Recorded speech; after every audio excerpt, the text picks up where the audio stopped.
Salut, moi c'est Vincent, je crée des contenus pour les régions et les communautés de la francophonie. Aujourd'hui, on va voir en 12 dates ce qui fait l'histoire de la Provence, de la préhistoire à nos jours. C'est parti. Moins 600 000 ans avant Jésus-Christ, c'est à cette date que l'on retrouve les premières traces de peuplement en Provence, des traces de foyers pour être plus précis, à Saint-Estève, près d'Aix-en-Provence. Moins 20 000 ans, ce sont les premières traces de civilisation plus évoluée entre guillemets avec l'art rupestre de la grotte de Cosquet dans les Calanques. C'est cette fois Homo sapiens, mais il ne s'agit pas encore des ancêtres directs des Provençaux modernes.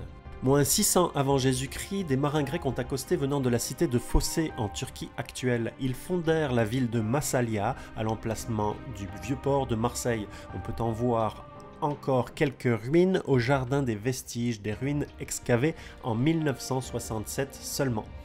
Marseille va rayonner sur le nord de la Méditerranée pendant 450 ans jusqu'à apporter son soutien militaire à Rome lors des guerres puniques.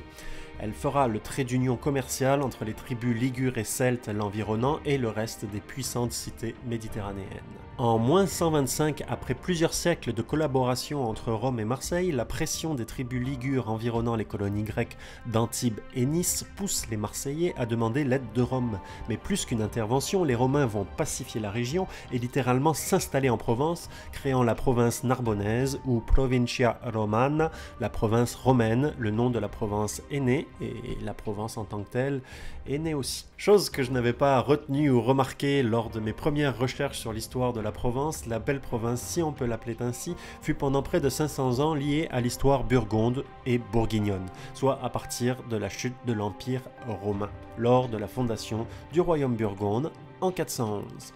La Provence est partie intégrante de cette entité et en suivant du royaume de Bourgogne.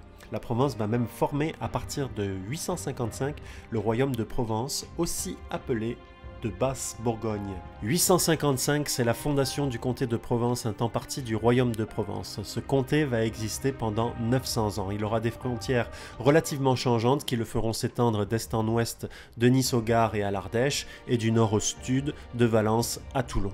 1000 ans d'histoire, c'est beaucoup, et si vous parcourez le sud-est de la France, vous serez surpris de voir à quel point l'ère culturelle de la Provence fait toujours sens aujourd'hui et dépasse largement la région Provence-Alpes-Côte d'Azur. Fait saillant, le 15 octobre 879, Boson devient roi du royaume restauré de Bourgogne, dit royaume de Provence, en orange sur la carte. En 1125, la Provence au comte de Barcelone, en fait sa partie méridionale, car elle était alors divisée en 3 entités. Une domination barcelonaise de plus de 200 ans qui a donné entre autres un de ses drapeaux à la Provence, le drapeau sang et or, qui est sans doute le plus utilisé aujourd'hui pour symboliser la Provence sur le fronton des mairies actuelles, ainsi que sur le logo de la région Provence-Alpes.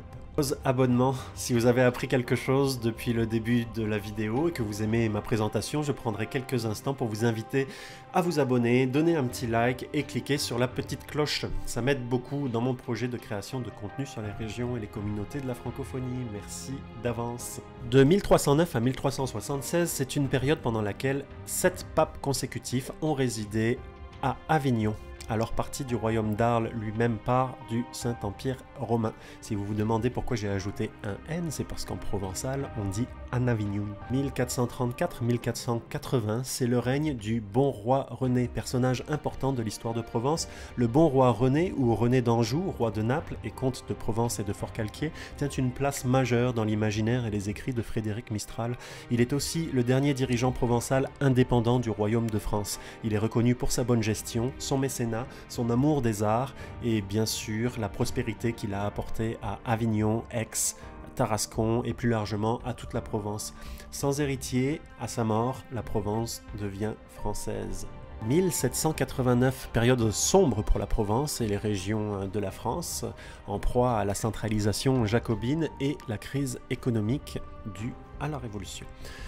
La région du Comtat prendra même le surnom de Vendée provençale pour ses groupuscules opposés à la Révolution et aux montagnards. Toulon, en partie fédéraliste et royaliste, se verra même assiégé par les républicains en 1793. À Marseille, cette même année, une armée départementale est constituée contre ces mêmes républicains. La Provence voulait plus d'autonomie, elle n'en aura pas, c'est un des conflits les plus violents qu'ait connu la région. Le Félibrige a été fondé au château de Fonségugne le 11 mai 1854 par 7 jeunes poètes provençaux dont Frédéric Mistral et Joseph Roumanie ou encore Théodore Aubanel. Ensemble, ils entendaient restaurer la langue provençale et en codifier l'orthographe. C'est un événement majeur dans l'histoire de la Provence et du maintien de ses traditions et de sa langue. On parlera même de Respélide, de renaissance, la renaissance du provençal et de la culture provençale. Qui a marché le long du littoral provençal et plus particulièrement du littoral varois aura noté la présence massive de bunkers et constructions militaires allemandes. C'est le plus grand conflit armé qu'ait connu la Provence, le débarquement de Provence le 15 août 1944. Bien moins connu que son pendant normand, ce débarquement fut opéré par les États-Unis, l'armée française de la Libération et le Royaume-Uni pour un total de 350 000 personnes, dont 230 000 Français, dont 130 000 Maghrébins et Sénégalais, libérant la France. Ce débarquement sera particulièrement efficace et la progression des forces alliées aussi rapide qu'inattendue en comparaison de la stagnation des forces alliées en Normandie. Dans un effort timide de décentralisation, la France déterre quelques-unes de ses anciennes provinces et la Provence renaît sous le nom de Provence-Alpes-Côte d'Azur en 1956. La Provence au XXe siècle va être marquée par une immigration massive, un habitant sur deux n'est pas né sur son territoire.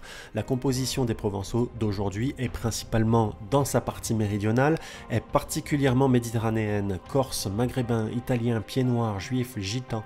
J'ai eu le plaisir de grandir dans cette diversité culturelle. Une diversité qui m'a fait m'ouvrir sur les cultures du monde dès le plus jeune âge, car la Provence est selon moi bien sûr, et ce depuis l'Antiquité, un concentré d'humanité. Voilà, merci à tous d'avoir suivi la vidéo, j'espère que ça vous a plu. J'ai mis quelques liens en description pour poursuivre vos lectures sur le sujet. Notez que je crée des t-shirts et produits dérivés aux couleurs des régions, parfois même en provençal, n'hésitez pas à en jeter un œil. J'ai aussi le lien en description. Sur ce, je vous dis à la prochaine pour une nouvelle exploration des communautés de la francophonie. Bye!